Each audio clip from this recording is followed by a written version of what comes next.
देखिए, मेरे सिर्फ 2 सवाल हैं उनके लिए। यदि वो माल का सेवन नहीं करते हैं, तो 12 वकीलों के साथ सलाह-मशवरा करने की ज़रूरत क्यों पड़ी? और दूसरा प्रश्न ये है, अगर सच में उनके दिल में कोई छल-कपट नहीं है, झूठ नहीं है, तो उन्हें किस बात को लेकर एंग्ज़ायटी या पैनिक अटैक्स हो रहे हैं? क्योंकि जहाँ निडरता होती है, वहाँ पर भय या डर के लिए कोई जगह नहीं होती है। तो किस बात को लेकर उन्हें चिंता हो रही है, यदि वो माल नहीं लेती हैं? और अगर लेती हैं, तो वो खुलकर इस बात को कबूल करें, स्वीकार करें और बताएं कि इस नेक्सस में और कितने लोग शामिल हैं। देखिए, बॉलीवुड तभी स्वच्छ होगा जब ये सब क्लाइंट्स, पेडलर्स, किंगपिन्स, सप्लायर्स, डीलर्स, सब जितनी जानकारी इनके पास है, उस जानकारी को वो शेयर करें एनसीबी के साथ, बताएं एनसीबी को कि वो उनके सर्कल में कितने लोग इस नशेड़ी गैंग के मेंबर्स हैं। ऐसा जब जब जब जब ये इस तरह की बातें बताएंगे एनसीबी को, तब जाकर एनसीबी जो है वो बड़ी खिलाड़ियों तक पहुंच पाएगी। जो हमारे इंडस्ट्री में बड़े खिलाड़ी हैं, जो ड्रग्स लेते हैं, कोकेन लेते हैं, चरस, गांजा, LSD, ecstasy, magical mushrooms, MDMA और भी कई तरह के ड्रग्स हैं जिनके बारे में हमें कोई जानकारी नहीं है। तो उन बड़े खिलाड़ियों तक पहुंचने के लिए ये ज़रूरी है कि हम सब एनसीबी को सपोर्ट करें, एनसीबी के साथ कोऑपरेट करें। हाल ही के दिनों में आपने, जैसा कि हमने देखा, बहुत सारा खुलासा किया आपने। आप आईपीएल में गई, वहाँ पर जो कुछ भी देखा, अगर आप हमारे व्यूअर्स को अगर आप कुछ बता सके कि आपने किसे किसे देखा और वो आपने तो ये दावा किया कि ये ड्रग्स लेते हो और मैंने देखा, तो आप अपना अगर कुछ एक्सपीरियंस अगर शेयर करना चाहें। देखिए, मुझे अली मुरानी जो सिनेयू के फाउंडर हैं और शाहरुख खान के बहुत करीबी दोस्त भी हैं, उन्होंने मुझे इनवाइट किया केकेआर का मैच देखने के लिए। मैं कोलकाता गई, मैच देखा ईडन स्टेडियम पर और उस रात केकेआर की जीत हुई। जीत के बाद एक पार्टी रखी गई थी सेलिब्रेशन के लिए एंड उस पार्टी में मैंने देखा केकेआर प्लेयर्स को और उनकी गर्लफ्रेंड्स को एंड शाहरुख खान और शाहरुख खान के करीबी दोस्त, उन सब की बीवियाँ, सब पार्टी कर रहे थे एंड एक बड़ा खूबसूरत सा माहौल बना था। एंड धीरे धीरे मैंने देखा कि धूम्रपान किया जा रहा था। धूम्रपान के अलावा और भी कई पदार्थों का सेवन लिया जा रहा था एंड जोश बहुत बहुत हाई था एंड हम सब पार्टी कर रहे थे, डांस कर रहे थे। मैं बहुत ज़्यादा खुश थी क्योंकि वो मेरे लिए मेरा पहला लाइव मैच एक्सपीरियंस था। तो मैंने पहली दफ़ा क्रिकेट का लाइव मैच देखा और लाइव मैच देखने के बाद क्रिकेटर्स के साथ मेरी इंटरेक्शन हुई एंड सबके पास एक फ़ैन गर्ल की तरफ जाकर मैं हेलो हाय कह रही थी एंड मैंने देखा कि सब जोश में अलग अलग पदार्थों का सेवन कर रहे थे। और मुझे याद है हम सब ने एक ट्रेन बनाकर हम डांस कर रहे थे एंड डांस करते करते क्रिस गेल ने अपनी कमीज़ उतारी, उसकी कमीज़ लेकर मैं हवा में उस कमीज़ को ऐसे घुमा घुमा के डांस कर रही थी एंड डांस करते करते जब मैं थकी और पसीने छूटने लगे, तब मैं वॉशरूम गई। वॉशरूम का दरवाज़ा खोला और जब दरवाज़ा खोला तब जो देखा मैंने वो बहुत ही चौकन्ना कर गया मुझको। मैं सोच में पड़ गई। मुझे लगा क्या मैं किसी गलत जगह पर पहुंची? फिर लगा नहीं, जगह तो सही है, वॉशरूम ही है, तो ये लोग यहाँ क्या कर रहे हैं? मैंने वहाँ पर स्टार वाइफ्स को शीशे के सामने खड़े होकर वाइट पाउडर, जिसे हम कोकेन कहते हैं, स्नॉट करते हुए देखा उस वाइट पाउडर को and it was shocking for me क्योंकि अचानक ऐसा कोई दृश्य आपके सामने आ जाए तो समझने वाली बात है कि आप ज़रा सा शॉक हो जाते हैं।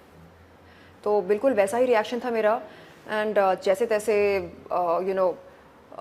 उनको स्माइल देते हुए, एक्नॉलेज करते हुए मैं वॉशरूम की तरफ गई और अपना काम ख़त्म करके मैं वहाँ से जल्दी निकली, क्योंकि मुझे उस एक्टिविटी का हिस्सा नहीं बनना था। एंड बाहर निकलने के बाद मैंने देखा कि सब अपने अपने जोन में चिल कर रहे थे, एक अलग ही माहौल था। एंड सबको एक्नॉलेज करते हुए, शाहरुख खान, उनके फ्रेंड्स वगैरह वगैरह सबको एक्नॉलेज करते हुए मैं वहाँ से निकल गई। तो तब मुझे समझ में आया कि ये मतलब बॉलीवुड में किस तरह की पार्टीज़ होती हैं और सेलिब्रेशन के लिए किन पदार्थों का सेवन किया जाता है। आमतौर पर बॉलीवुड में जब जब कोई टॉप पार्टी होस्ट पार्टी रखता है एंड बॉलीवुड के टॉप एक्ट्रेसेस को बुलाता है अपने घरों पर, वो ज़रूर नशीली पदार्थों को सर्व करता है, क्योंकि यहाँ ये माना जाता है कि जब तक आप नशीली पदार्थों का सेवन ना करें तब तक किक नहीं चढ़ता है या जोश नहीं चढ़ता है। और पार्टी करने के लिए किक और जोश, इन दोनों का बहुत ज़बरदस्त ये होता है योगदान। यदि जोश ना चढ़ाएं तो मेहमान पार्टी कैसे करें, ये सोचते हैं। जबकि मुझे बिल्कुल इन चीज़ों में कोई इंटरेस्ट नहीं रहा, थैंकफुली।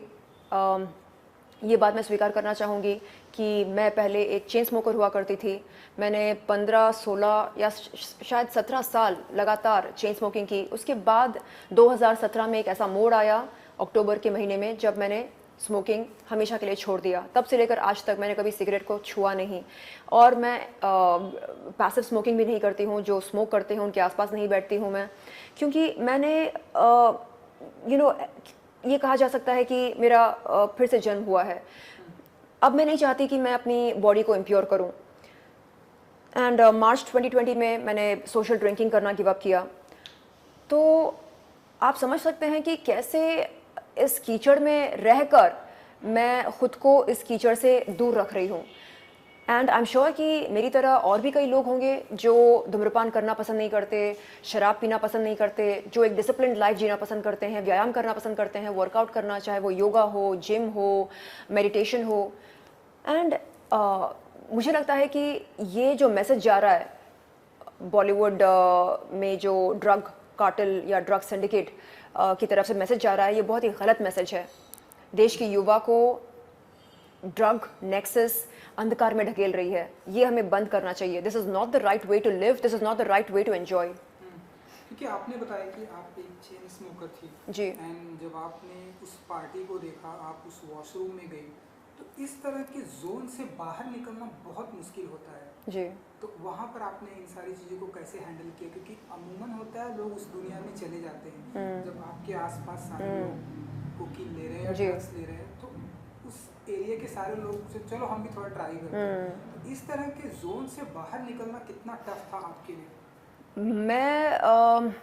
मैं घबरा गई थी वो सब देखकर। मुझे लगा कि अरे ये सब तो सिर्फ फिल्मों में देखा है, अब तो लाइव देखने को मिल रहा है। एंड केमिकल सब्सटेंसेस से मुझे हमेशा से डर लगा रहता है। मैं यही सोचती हूँ कि ओ माय गॉड, अगर एडिक्शन हो जाए तो क्या उस एडिक्शन से मैं निकल पाऊँगी? तो ये सोचकर मैंने कभी ट्राई नहीं किया। एंड अपने फ्रेंड्स को ट्राई करते हुए देखा और देखा कि कैसे वो सफ़र करते हैं लेने के बाद, क्या कॉन्सिक्वेंसेस होते हैं, किस तरह के उनके साइड इफ़ेक्ट्स होते हैं, वो सब करीब से देखा। और फिर मैंने अपने दोस्तों से दूरी बनाए रखी, क्योंकि यदि आपके दोस्त आपको अंधकार की तरफ खींच रहे हैं तो वो कैसे दोस्त हैं? तो इसलिए इंडस्ट्री में जिनको मैंने अपना दोस्त माना था, वो पता चला कि वो सुबह शाम चरस गांजा ये सब पीते रहते हैं। जब पार्टीज़ के लिए बुलाते हैं, एक्सटेसी, MDMA, LSD ये सब सर्व करते हैं। तो जब मैंने जाना कि नहीं, this is not meant for me, this is not me, then I decided to keep a healthy distance, maintain a healthy distance from them, because I sincerely feel कि मैं पैदा हुई हूँ चरसी या नशेड़ी गैंग का मेंबर बनने के लिए नहीं। मैं पैदा हुई हूँ एक एंटरप्रेन्योर बनने के लिए, एक सक्सेसफुल बिजनेस वूमन बनने के लिए। और this is not the way to make progress. ये सब करने से हमारी इम्यूनिटी ख़राब होती है, नर्वस सिस्टम के साथ हम छेड़खानी कर रहे हैं। जब चाहे उसको स्टिमुलेट करते हैं अपर्स लेकर, जब चाहे उसे सप्रेस करते हैं डाउनर्स या डिप्रेशंस लेकर। This is not the right way to live. इन लोगों को अभी समझ में नहीं आ रहा है। ये लोग सोच रहे हैं कि बस दिस चलो किक चढ़ाते हैं, जोश चढ़ाते हैं, एंजॉय करते हैं, पार्टी करते हैं, और लाइफ में रखा क्या है, यही तो है लाइफ। नहीं, लाइफ में बहुत कुछ है। बगैर किक चढ़ाए आप खुद को स्टिमुलेट कर सकते हैं, बगैर किक चढ़ाए, बगैर इन पदार्थों का सेवन किए, बगैर एक्सटर्नल सब्सटेंसेस को कंज्यूम किए आप खुद को स्टिमुलेट कर सकते हैं। वो भी एक आर्ट है। आप योगा करके देखिए। लेकिन नहीं, आपको लगता है नहीं योगा में क्या रखा है, योगा इज़ सो बोरिंग। आपको इसलिए लगता है boring because you have not ever practised yoga. आप कभी प्रैक्टिस करके देखिए। तो इन लोगों के सामने जब मैं ऐसे बात करती हूँ, इनको लगता है वाह आंटी आ गई देखो ज्ञान देने। तो it's best that we maintain a healthy distance from such नशेड़ी गैंग मेंबर्स। एंड अगर आपको पता है कि आपको लोग मान सम्मान देते हैं, आपको फॉलो करते हैं सोशल मीडिया पर, कम से कम थोड़ी सोशल मॉरल रिस्पॉन्सिबिलिटी तो बनती है कि आप उन्हें मिसलीड ना करें। आप बोलते हैं repeat after me, depression is an illness. नहीं, आप ये बोलो repeat after me, narco terrorism. उन्हें ये बताना चाहिए कि narco terrorism is a criminal offense। उन्हें कहना चाहिए repeat after me, I will not engage in drug consumption, repeat after me, I will not engage in drug abuse, repeat after me, I will take full responsibility for my actions। but ये तो कुछ और ही बता रहे हैं। सुबह शाम depression के नारे लगाते रहते हैं। क्यों लगाते हैं आप डिप्रेशन के नारे? आप क्या मैसेज देना चाह रहे हैं यूथ को? आप ये बोलना चाह रहे हैं कि डिप्रेशन तो आम बात है, किसी को भी हो सकता है। अगर किसी को भी हो सकता है तो मजदूरों को क्यों नहीं होता है? जो मजदूर सुबह से शाम तक मेहनत करके 2 वक्त की रोटी कमाता है, हाँ, क्या उनकी लाइफ में डिप्रेशन नहीं होती? होती है। लेकिन वो उम्मीद पर जी रहे हैं, इस उम्मीद पर जी रहे हैं कि उनका आने वाला कल उनके आज से काफ़ी बेहतर होगा। तो ये लोग उस उम्मीद के बारे में क्यों नहीं जानते? यानी अगर जानते हैं तो क्यों उस उम्मीद के बारे में प्रचार नहीं करते? क्यों प्रचार करते हैं डिप्रेशन के बारे में? क्यों प्रचार करते हैं माल के बारे में? आप क्या मैसेज दे रहे हो अपने फैंस को? आप ये बोल रहे हो अपने फैंस को यदि आपको डिप्रेशन है आप माल का सेवन करें, आप ठीक हो जाओगे। तो एक युवा अब क्या करे? माल की खोज करे, हाँ, जैसे तैसे वो माल ढूंढे अपने लिए और उस माल का सेवन करे ताकि उसका डिप्रेशन जो है वो ख़त्म हो जाए या कम हो जाए। आप ये मैसेज दे रहे हैं। आपको शर्म आनी चाहिए। मत करो आप ऐसा। देश के युवा के साथ आप खिलवाड़ कर रहे हो। ओके, क्विक आपसे 2 सवाल जानना चाहूँगा सर जी। एक सवाल ये कि जिस तरह से आप ऐसे डेयरिंग के साथ में, बहादुरी के साथ में आप सामने आई हैं, आप लोगों का नाम ले रही हैं, आप उन पार्टियों का एक्सपीरियंस शेयर कर रही हैं, आपको डर नहीं लगता कि एक दिन हो सकता है डायरेक्टली इनका कॉल आए कि आप हमारे बारे में इस तरह से नाम मत उछालिए? जैसे शाहरुख खान, उनकी टीम, उनकी बीवियाँ, क्रिकेटर्स, उनकी पत्नियों, जी जो भी आपने वहाँ पे देखा, आपने अपना एक्सपीरियंस शेयर किया, लेकिन क्या शर्लिन जी को डर लगता है इन सारी चीज़ों का? नहीं, एक दिन फोन आएगा मुझे? बिल्कुल नहीं, क्योंकि आप मुझे ऐसा पता है कि मैं जो कुछ बोल रही हूँ वो सच है। जो कुछ मैंने अपनी आंखों से देखा है मैं वही तो बता रही हूँ। एंड जब कभी एनसीबी के पास से बुलावा आएगा मैं जाऊंगी एनसीबी के पास, और जो कुछ मैंने देखा है, जो कुछ अनुभव किया है, वो सारी बातें रखूंगी उनके सामने। यदि वो चाहते हैं कि मैं नाम लेकर बताऊं तो मैं नाम लेकर बताऊंगी। किनका किनका नाम जैसे आप लेना चाहेंगे? नहीं, ये सब तो मैं एनसीबी को बताना चाहूँगी, क्योंकि मुझे लगता है कि उनके सामने बैठकर ऑफिशियल बयान देना वो सही काम होगा। यानी वो बेहतर होगा। इससे यहाँ पर बैठकर मीडिया के सामने यदि मैं कुछ नाम लूँ तो हो सकता है कि कुछ दिन के लिए सनसनी खबर बन जाए वो, बट उसके बाद कोई एक्शन न ले। तो जब कोई एजेंसी मुझे बुलाएगी, कहेगी आप बताइए आपके पास क्या इन्फॉर्मेशन है, आप क्या जानती हैं, तब मैं खुलकर उनसे बात करना चाहूँगी। एंड मैं चाहती हूँ कि बॉलीवुड स्वच्छ बने। बॉलीवुड बहुत बहुत बहुत ज़्यादा बदनाम हो चुका है। अब मैं चाह रही हूँ कि ये बदनाम बॉलीवुड स्वच्छ बने। और स्वच्छ करने के लिए हमें क्या करना चाहिए? बस एनसीबी के साथ कोऑपरेट करो। बताओ उनको जो जो आप जानते हो, बताओ। अगर आपने किया है, सेवन किया है नशीली पदार्थों का, खुलकर बोलो कि हाँ किया है। और बताओ, उनके नाम बताओ जो नशेड़ी गैंग के मेंबर्स हैं, जो किंगपिन्स हैं, जो डीलर्स हैं, सप्लायर्स हैं, जो पेडलर्स हैं, बताओ, सबके नाम बताओ, ताकि एनसीबी इन सब को बुलाए, जांच करे एंड एक एक करके सारे लोगों के नकाब हटाए एनसीबी। अभी जो शराफत का नकाब पहनकर सब घूम रहे हैं ना, शराफत का नकाब हटना चाहिए ताकि असलियत बाहर आनी चाहिए, तभी तो स्वच्छ होगा ना बॉलीवुड, वरना स्वच्छ कैसे होगा? सब बोलेंगे नहीं हम तो नहीं लेते, हम तो नहीं लेते, लेकिन व्हाट्सएप हिस्ट्री बता रहा है कि नहीं आप लेते हैं। व्हाट्सएप हिस्ट्री आपके फेवर में बात नहीं कर रहा है। तो अगर आप लेते हो, सच सच बोलो कि हाँ हम लेते हैं, and cooperate with the law, cooperate with NCB. एक आखिरी सवाल कि जब मैंने आपसे बात की है, आपने अपना एक्सपीरियंस अपने बारे में कई बार आपने बताया है कि मुझे डिनर के बदले मुझे कहीं बुलाया गया और मेरे साथ जो है कॉम्प्रोमाइज़ करने की कोशिश की गई, लेकिन उसके बाद अभी तक हम देख रहे हैं, जब से मीटू कैंपेन आया है, रिसेंटली हमने देखा पायल के बारे में देखा, जी। उन्होंने अनुराग कश्यप का नाम लिया जाकर और जी। उन्होंने कंप्लेन भी FIR दर्ज कराई। जी।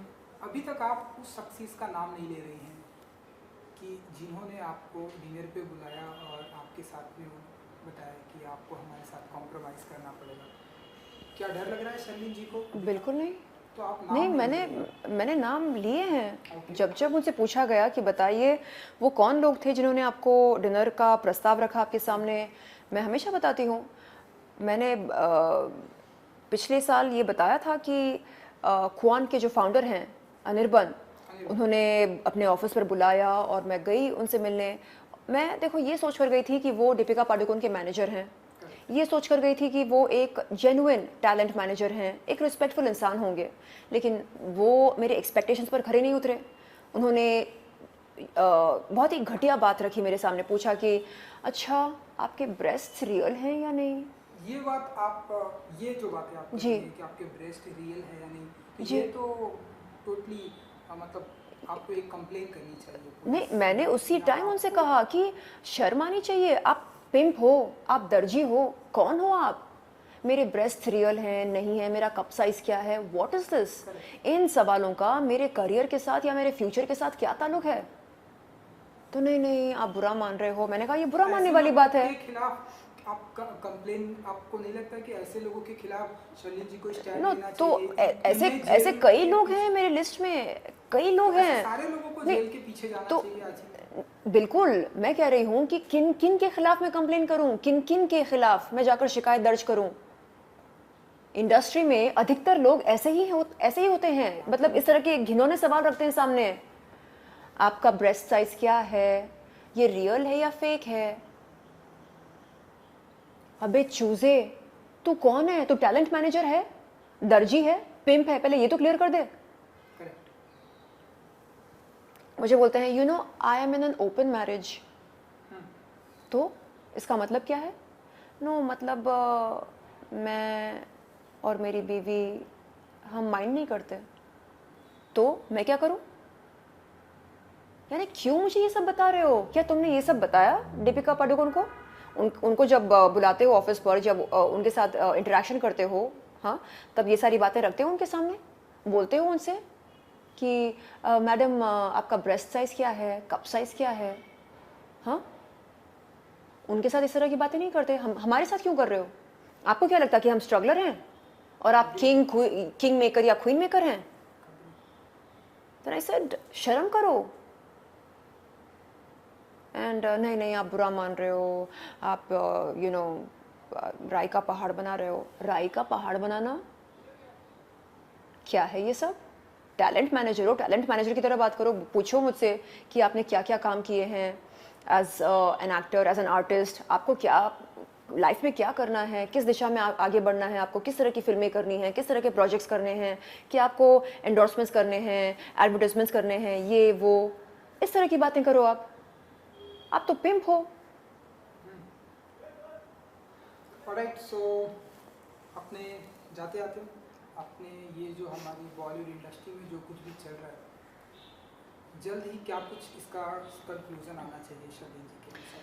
देखिए, मैं तो ये चाहती हूँ कि जल्द से जल्द जो बड़े खिलाड़ी हैं ड्रग कार्टेल के अ, इस मतलब ड्रग कार्टेल में या ड्रग सिंडिकेट में जो बड़े खिलाड़ी हैं उनके नाम बाहर निकले एंड जल्द से जल्द बॉलीवुड स्वच्छ हो जाए। हम सब कोऑपरेट करें एनसीबी के साथ एंड जब जब किसी को समन मिलता है नारकोटिक्स कंट्रोल ब्यूरो से, वो उस समन का आदर करे, जाए, बात करे एनसीबी के साथ।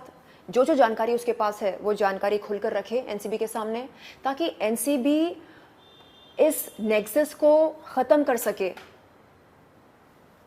जल्द से जल्द। और मुझे पूरा यकीन है कि सुशांत के हथियारों का बहुत गहरा ताल्लुक है बॉलीवुड के ड्रग कार्टेल के साथ। ये बात कंगना जी ने भी रखी थी सबसे पहले। सुशांत के गुजर जाने के तुरंत बाद उन्होंने कहा था, go for the drug cartel. आप जाओ, ढूंढ निकालो कि ड्रग कार्टेल के की मेंबर्स कौन हैं, आपको पता चल जाएगा सुशांत के हथियारे कौन हैं। तो मुझे लगता है कि ये दो जो पहलू हैं ये एक दूसरे के साथ जुड़े हैं एंड ये खुलासा जारी रहे ड्रग स्कैंडल का एंड लोग चौकन्ना हो जाएं एंड समझ जाएं कि अब नार्को टेररिज्म नहीं चलेगा इस देश में, बिल्कुल नहीं चलेगा। ड्रग्स लेना कूल नहीं है, ये ट्रेंड अब नहीं चलेगा। स्मोकिंग, ड्रिंकिंग, ड्रग्स नहीं, नॉट एक्सेप्टेबल। तो जब सोच में बदलाव आएगा तो वो बदलाव एक्शंस में नज़र आएगा एंड मैं बस चाह रही हूँ कि बहुत जल्द, जितनी जल्दी हो सके उतनी जल्दी बॉलीवुड स्वच्छ बन जाए, भारत स्वच्छ बने एंड हम इस कीचड़ से बाहर निकलें। नेपोटिज्म, कास्टिंग काउच, ड्रग्स, ये तमाम गंदगी से हम बाहर निकलें जल्द से जल्द। आई होप कि हमारा